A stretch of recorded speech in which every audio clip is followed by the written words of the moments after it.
In the brutal theater of medieval politics, few deaths were designed to send a message as clear and terrifying as what befell Hugh Despenser the Younger in November 1326. His screams echoed through Hereford as executioners methodically dismantled not just his body, but his very identity as a man. This wasn't merely an execution. It was a calculated performance of revenge, humiliation, and political theater that shocked even a society accustomed to public brutality. Hugh Despenser had risen from minor nobility to become the most powerful man in England, second only to King Edward II himself. For over a decade, he wielded influence that made earls tremble and queens plot in shadows. But when Queen Isabella finally struck back, she ensured that Despenser's end would match the cruelty he had inflicted upon others. The method of his death was chosen not for efficiency, but for maximum suffering and symbolic destruction. Medieval chroniclers, typically reserved in their descriptions of violence, wrote of Despenser's execution with unusual detail and barely concealed satisfaction. They understood they were witnessing not just the end of a man, but the violent conclusion of one of England's most turbulent political chapters. Welcome to Medieval Spirits. The very brutality of his death tells us everything we need to know about the fear and hatred he inspired during his lifetime. What transforms a minor lord into the shadow ruler of a kingdom, and what kind of reign of terror justifies such an elaborate and sadistic execution? The story of Hugh Despenser is one of unchecked ambition, royal favoritism, and the inevitable price of absolute power. His rise was meteoric. His influence absolute, and his fall catastrophic. Today, we descend into the darkest corners of medieval England to uncover the twisted tale of the king's favorite who flew too close to the sun.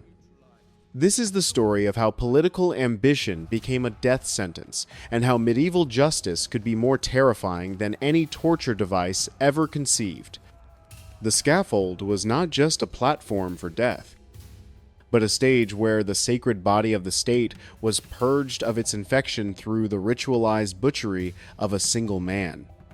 Hugh Despenser the Younger was born around 1286 into a world where loyalty to the crown could elevate a family to unimaginable heights or destroy them entirely. His father, Hugh Despenser the Elder, had already established the family's reputation as skilled courtiers and ruthless politicians. The younger Hugh inherited not just his father's name, but his cunning and his dangerous appetite for power. The England of Hugh's youth was a kingdom in transition. Edward I, the formidable Hammer of the Scots, had died in 1307. Leaving the throne to his son, Edward II. The new king was a stark contrast to his warrior father, more interested in rustic pursuits and the company of male favorites than in the business of ruling an empire. This weakness at the center of power created opportunities for ambitious men like Hugh Despenser.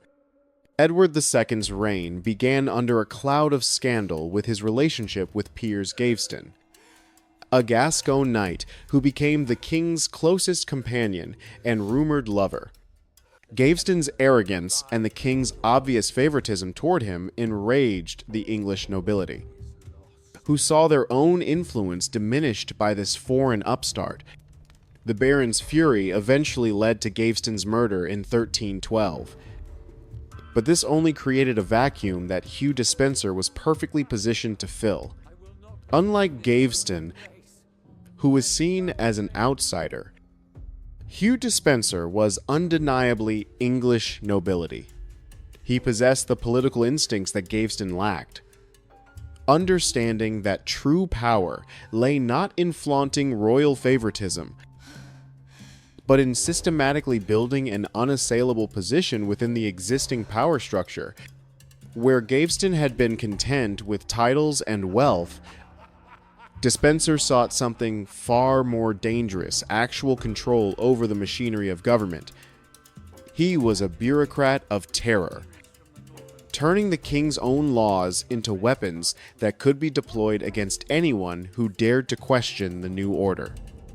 By 1318, Hugh Despenser had maneuvered himself into the king's inner circle, becoming Edward II's new favorite, and many suspected, his lover. But Despenser brought to this relationship a level of political sophistication and ruthless ambition that would make Gaveston's influence seem modest by comparison. He didn't simply want to be the king's companion. He wanted to be the king's voice, his hand, and ultimately his replacement in all but name. The transformation of Hugh Despenser from courtier to shadow ruler began with his appointment to key positions within Edward II's administration. By 1322, he held the title of Chamberlain, giving him direct access to the king at all hours and control over who else could reach the monarch. This position became the foundation of his power, allowing him to filter information, influence decisions, and gradually isolate Edward from other advisors. Despenser's methods were methodical and ruthless. He began by identifying potential threats among the nobility and systematically neutralizing them through a combination of legal manipulation, economic pressure, and, when necessary, outright violence. Lords who opposed him found their lands confiscated on trumped-up charges, their family members imprisoned, and their traditional rights stripped away through creative interpretations of feudal law. The Welsh marches became Despenser's particular obsession and the primary source of his growing wealth. These border regions, traditionally governed by semi-autonomous lords, were rich in land and resources. Despenser used his influence with the king to engineer conflicts with the Marcher lords, then swooped in to claim their territories when they were defeated or forced into exile. Within a few years, he had assembled a personal domain that rivaled royal holdings. What made Despenser particularly dangerous was his understanding of bureaucracy and law. Unlike previous royal favorites who relied solely on the king's protection, Despenser built a network of legal justifications for his actions. He packed courts with his supporters, manipulated parliamentary proceedings, and created a paper trail that gave his land grabs and political persecutions the veneer of legitimacy. This systematic approach meant that his victims often found themselves legally powerless to resist. By 1324, Hugh Despenser had effectively become the ruler of England in all but name. Edward II, increasingly dependent on his favorite's counsel and affection, rarely made important decisions without consulting him. Foreign ambassadors reported that audiences with the king were meaningless unless Despenser was present, and that the real negotiations happened in private meetings with the favorite. The traditional nobility found themselves cut out of government entirely, reduced to spectators in their own kingdom. The king had become a puppet, his strings pulled by a man who viewed the entire nation of England as his personal estate to be plundered. The reign of Hugh Despenser was marked by a systematic campaign of terror against anyone who dared oppose him. His enemies didn't simply face political marginalization, they faced complete destruction. The Earl of Lancaster, one of the most powerful nobles in England, and a cousin to the king, was executed in 1322 after daring to rebel against Despenser's influence. This execution sent a clear message: not even royal blood would protect those who stood against the favorite. Despenser's persecution of his enemies extended beyond simple elimination to deliberate humiliation and suffering. Lords who opposed him were not simply killed or exiled. They were first stripped of their dignity through public trials, filled with fabricated charges, forced to watch as their families were imprisoned or impoverished, and subjected to punishments designed to break their spirits before breaking their bodies. The psychological torture often proved more effective than physical violence. The favorite's network of informants and supporters penetrated every level of English society. Servants in noble households, clerks in government offices, and even members of the clergy found themselves either recruited or coerced into serving Despenser's intelligence network. This created an atmosphere of paranoia where no conversation was safe and no alliance was secure. The traditional bonds of feudal loyalty began to dissolve under the pressure of Despenser's surveillance state. Women were not exempt from Despenser's cruelty, and in many cases, they suffered disproportionately. The wives and daughters of his enemies were used as leverage, imprisoned in harsh conditions, or forced into marriages that served his political purposes. Lady Alice de Lacy, one of the wealthiest heiresses in England, was essentially kidnapped and forced to live under Despenser's control so he could manage her vast estates. These attacks on women violated the chivalric codes that supposedly governed noble behavior and added to the growing outrage against his rule. Perhaps most disturbing was Despenser's treatment of the church and its officials. Despite the medieval reverence for religious authority, he showed no hesitation in imprisoning bishops, confiscating church lands, and manipulating religious law to serve his purposes. When Bishop Adam Orleton of Hereford dared to criticize royal policy, Despenser had him arrested and tortured. This sacrilegious behavior shocked contemporary observers and added accusations of impiety to the growing list of charges against him. The breaking point came with Queen Isabella herself, Edward II's queen, daughter of the King of France and one of the most powerful women in Europe, found herself increasingly marginalized and humiliated by Despenser's dominance over her husband. The favorite made no secret of his contempt for the queen, blocking her access to Edward and systematically reducing her household and income. But Isabella was not a woman to be dismissed quietly. She was the she-wolf of France, a woman whose bloodline was ancient and whose patience was now at an end, sharpening her claws in the darkness while Despenser basked in the light. In 1325, Isabella was sent to France to negotiate with her brother, King Charles IV, over disputed territories in Gascony. This diplomatic mission gave her the opportunity she needed to escape Despenser's control and begin organizing resistance to his regime. Once in France, she began gathering support from English exiles and disaffected nobles who had fled Despenser's persecution.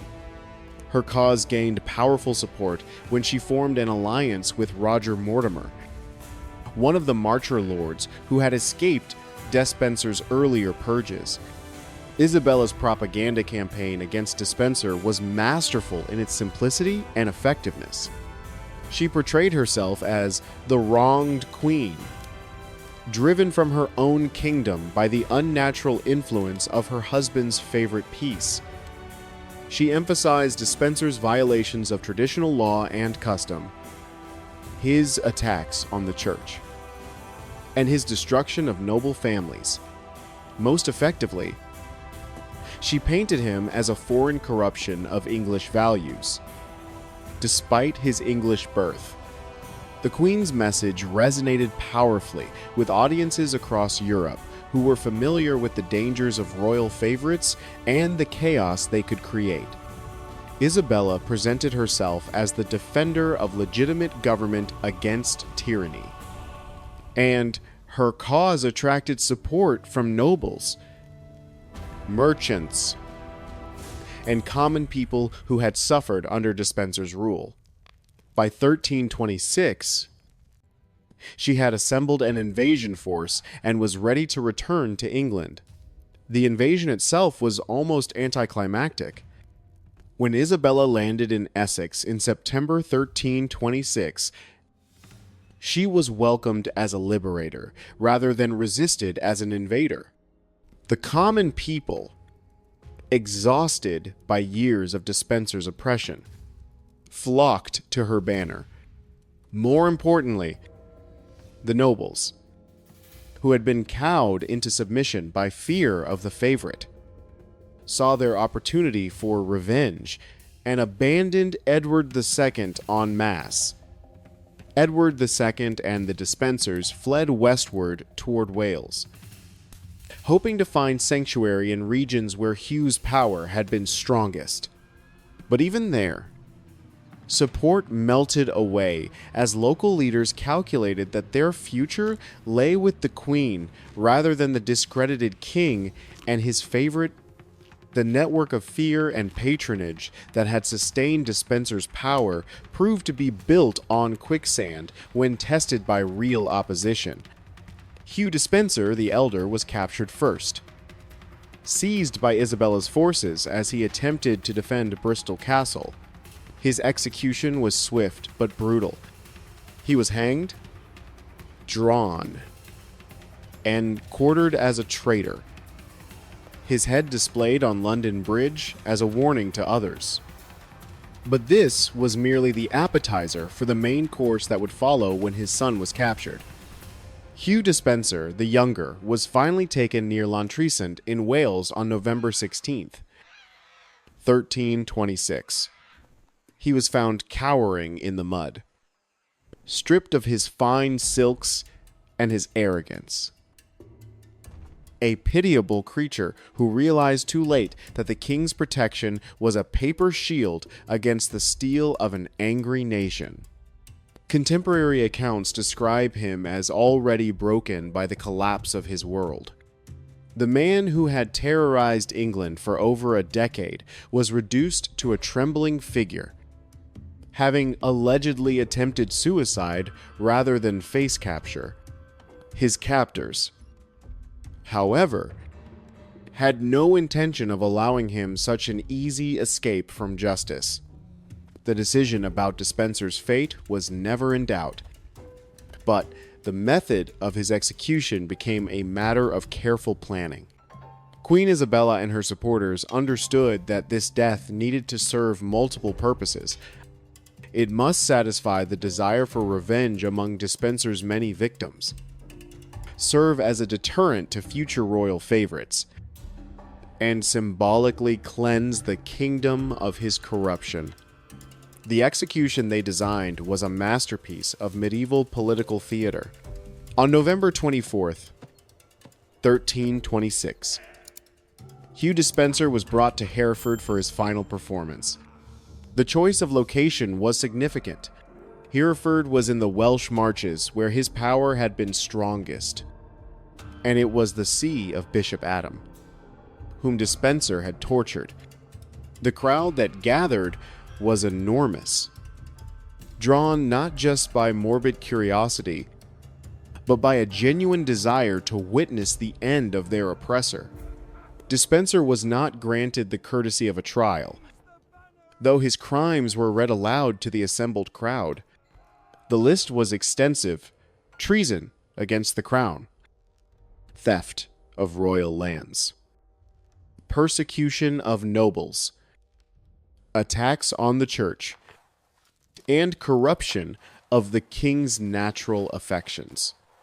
Each charge was met with roars of approval from the crowd, who had waited years for this moment of justice. The executioners had been carefully instructed in their duties, and they approached their work with the precision of craftsmen. This was not to be a simple beheading or hanging. It was to be a demonstration of what happened to those who dared to corrupt the natural order of the kingdom. Every aspect of the punishment was designed with symbolic meaning, and every cut was calculated to inflict maximum suffering while preserving consciousness. Despenser was first stripped naked and paraded through the streets of Hereford, allowing the crowd to see the physical reality of the man who had terrorized them for so long. The once powerful favorite, reduced to trembling flesh, became an object of mockery and hatred. Verses mocking his relationship with the king were shouted by spectators, and refuse was thrown at his defenseless body. To enhance the mockery, he was forced to wear a crown of nettles, a stinging parody of the royal authority he had usurped, and biblical verses condemning pride were scrawled on his skin. The actual execution began with Despenser being dragged through the streets tied to a horse, his body battered against stones and debris. This preliminary torture served to weaken him physically while providing entertainment for the crowd. By the time he reached the scaffold, he was already bloodied and barely conscious. But the main event was yet to begin. The execution of Hugh Despenser was designed to be a systematic destruction of his identity as a man, a noble, and a human being. The first stage involved his being hanged by the neck, but not until death. The rope was carefully calibrated to cause suffering and loss of consciousness without ending his life. As he dangled, gasping and choking, the crowd cheered and jeered at the man who had once held their lives in his hands. When Despenser was cut down, still alive, but barely conscious, the second phase began. In a deliberate mockery of his alleged relationship with King Edward II, the executioners proceeded to castrate him, removing his genitals with a knife and casting them into a fire prepared for that purpose. This act was both literal and symbolic. It represented the severing of the unnatural bond between the king and his favorite, while inflicting the most intimate form of humiliation possible. The disembowelment followed, with Despenser's abdomen being cut open and his entrails slowly drawn out while he remained conscious. Medieval medical knowledge was sufficient to keep victims alive through this process, and the executioners were skilled in prolonging suffering. His heart was cut out and thrown into the fire, symbolically destroying the seat of his corrupt affections and treasonous thoughts. Throughout this ordeal, Despenser remained conscious, his screams mixing with the cheers of the crowd. Contemporary chroniclers noted that he seemed to be trying to speak, perhaps attempting to beg for mercy or make some final confession. But his words were lost in the noise of his own agony and the crowd's celebration. The man who had once commanded absolute silence when he spoke was now unable to make himself heard above his own suffering. The final stage of the execution involved the quartering of Despenser's body. His limbs were tied to horses and torn from his torso in a spectacular display of dismemberment. His head was cut off and displayed on London Bridge, joining that of his father as a warning to others. The remaining parts of his body were distributed to various cities throughout England, ensuring that his destruction was witnessed across the kingdom. The stench of burning flesh and offal hung heavy in the cold November air, a visceral reminder to every spectator that the wrath of the Queen was as absolute as the judgment of God. The immediate aftermath of Despenser's execution was a mixture of celebration and political maneuvering. The crowds in Hereford celebrated late into the night, treating the death as a festival rather than a somber execution. Songs and poems mocking the dead favorite circulated throughout England, many of them explicitly sexual in nature and designed to further humiliate his memory. Queen Isabella moved quickly to consolidate her power and legitimize her rebellion. Within weeks of Despenser's death, King Edward II was forced to abdicate in favor of his young son, Edward III. With Isabella serving as regent, the official narrative became that she had saved England from the corruption of evil counselors and restored legitimate government. Despenser's execution was presented as necessary justice rather than revenge. The psychological impact of Despenser's death on the English nobility was profound and lasting. The elaborate nature of his execution served as a powerful deterrent to future royal favorites who might be tempted to accumulate similar power. For generations afterward, courtiers would remember the fate of Hugh Despenser when considering how far to push their influence with weak kings. The financial consequences of Despenser's fall were equally dramatic. His vast estates were redistributed among Isabella's supporters, fundamentally reshaping the power structure of English nobility. Families that had been impoverished by his persecution suddenly found themselves restored to wealth and influence, while those who had collaborated with him faced ruin and exile. The international implications were significant as well. European courts had watched Despenser's rise with fascination and horror, and his execution was seen as a victory for legitimate government over tyranny. Isabella's successful rebellion became a model for other queens and nobles who faced similar threats from corrupt favorites and weak rulers. The legacy of Hugh Despenser's execution extends far beyond medieval England into the broader history of political violence and state power. His death represents one of the most elaborate and symbolic executions in English history, designed not just to end a life, but to send a message about the consequences of overreaching ambition and the corruption of royal authority. It established a dark precedent that the body of the traitor was not merely to be killed, but to be erased, unmade, and scattered to the winds so that no wholeness could ever be reclaimed. Even in the grave, the method of his execution, combining hanging, castration, disembowelment, and quartering, became a template for the punishment of traitors that would persist in English law until the 18th century. The legal precedent established by his case influenced how future cases of high treason were prosecuted and punished, embedding his suffering into the very structure of English jurisprudence. Modern historians continue to debate the extent of Despenser's crimes and whether his punishment was proportionate to his offenses. While few defend his actions during his years of power, many argue that the elaborate cruelty of his execution reveals as much about his enemies' capacity for vengeance as it does about his own evil. The spectacle of his death arguably brutalized English political culture and normalized extreme violence as a tool of governance. As we reflect on the horrific death of Hugh Despenser the Younger, we confront uncomfortable truths about power, justice, and human nature that transcend the medieval period.